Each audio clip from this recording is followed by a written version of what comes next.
Hi guys! So my birthday is coming up, and I thought it would be the perfect opportunity to show you how to make my favorite celebration cake, which is a vanilla funfetti cake. So it's basically a really light and fluffy vanilla cake, speckled with colorful sprinkles and topped off with a creamy vanilla buttercream. It's great for all sorts of celebrations, and I'm excited to share this recipe with you, so let's get started. Begin by creaming together 1.5 cups of granulated sugar with 1/2 cup of soft unsalted butter. Now you can probably get away with using 1/2 cup less sugar, but this is the amount I find works. Next, you want to crack in 3 whole eggs. At this stage, you can beat the batter as much as you would like because you want to incorporate as much air into it as possible, which will result in a fluffy cake. Now throw in 3.5 teaspoons of baking powder, 1 teaspoon of salt, and 2 teaspoons of vanilla extract, and give the batter a good mix. I have here 1¼ cups of milk, which I'm going to alternate with 2¼ cups of all-purpose flour. And I'm going to start with the milk and end with the flour, and I'm going to do this in 3 batches until everything is well combined. Now be careful not to overmix the batter because that'll compromise this cake's tender crumb. For a plain vanilla cake batter, leave it as is, but if you want a funfetti cake, toss in 2/3 cup of assorted, colorful sprinkles of your choice.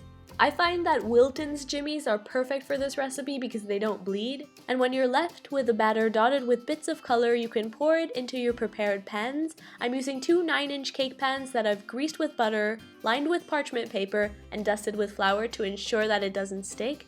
Bake the cakes at 180 degrees Celsius for 25 to 30 minutes or until a toothpick inserted comes out clean, and then cool completely. In the meantime, we can prepare a vanilla buttercream. This is 1/2 cup of softened butter unsalted, to which I'm adding 2 teaspoons of vanilla extract. Now you want to add 4 cups of confectioner sugar or icing sugar, alternating with 1/4 cup of milk until you're left with a creamy white mass. If the icing is too thin, add a touch more milk, and if it's too thick, add a touch more of icing sugar. Now once the cakes have cooled completely, you can loosen them from the cake pan by running a knife through the edges. Then take one of the cakes and flip it over onto your cake stand or work surface. If you grease the cake pans well, this part is super easy. Now scoop up a generous dollop, this is about 1/2 cup, of the frosting and plop it on the center of your cake. And using an offset spatula or a butter knife, just spread it out in a thick, even layer. Next, sandwich atop the next layer, flat side down. To ensure a clean finish, I'm giving this cake a crumb coat by covering it with the thinnest possible layer of frosting, just to seal in all of the crumbs.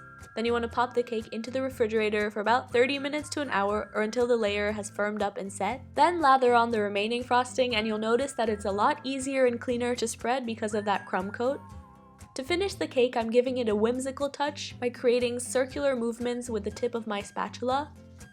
To add some personality to this cake, I'm decorating the edges with some assorted colorful sprinkles. This lets people know that this is a funfetti cake they're about to eat. And finally, you can reveal a colorful surprise hiding beneath a veil of white.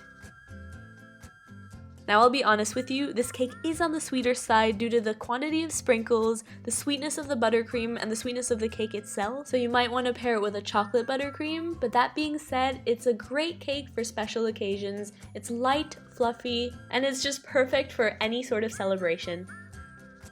Thank you guys so much for watching as always. I really hope you enjoyed learning how to make this vanilla funfetti cake and that you can make it for any sort of celebration that you have coming up. If you like this video, don't forget to give me a thumbs up and leave me a comment down below telling me what you would like to see me make in the future. As always, the full recipe that's printable is available on my blog at hotchocolatehits.com, so I highly recommend that you check it out. And I will see you next time. Bye-bye.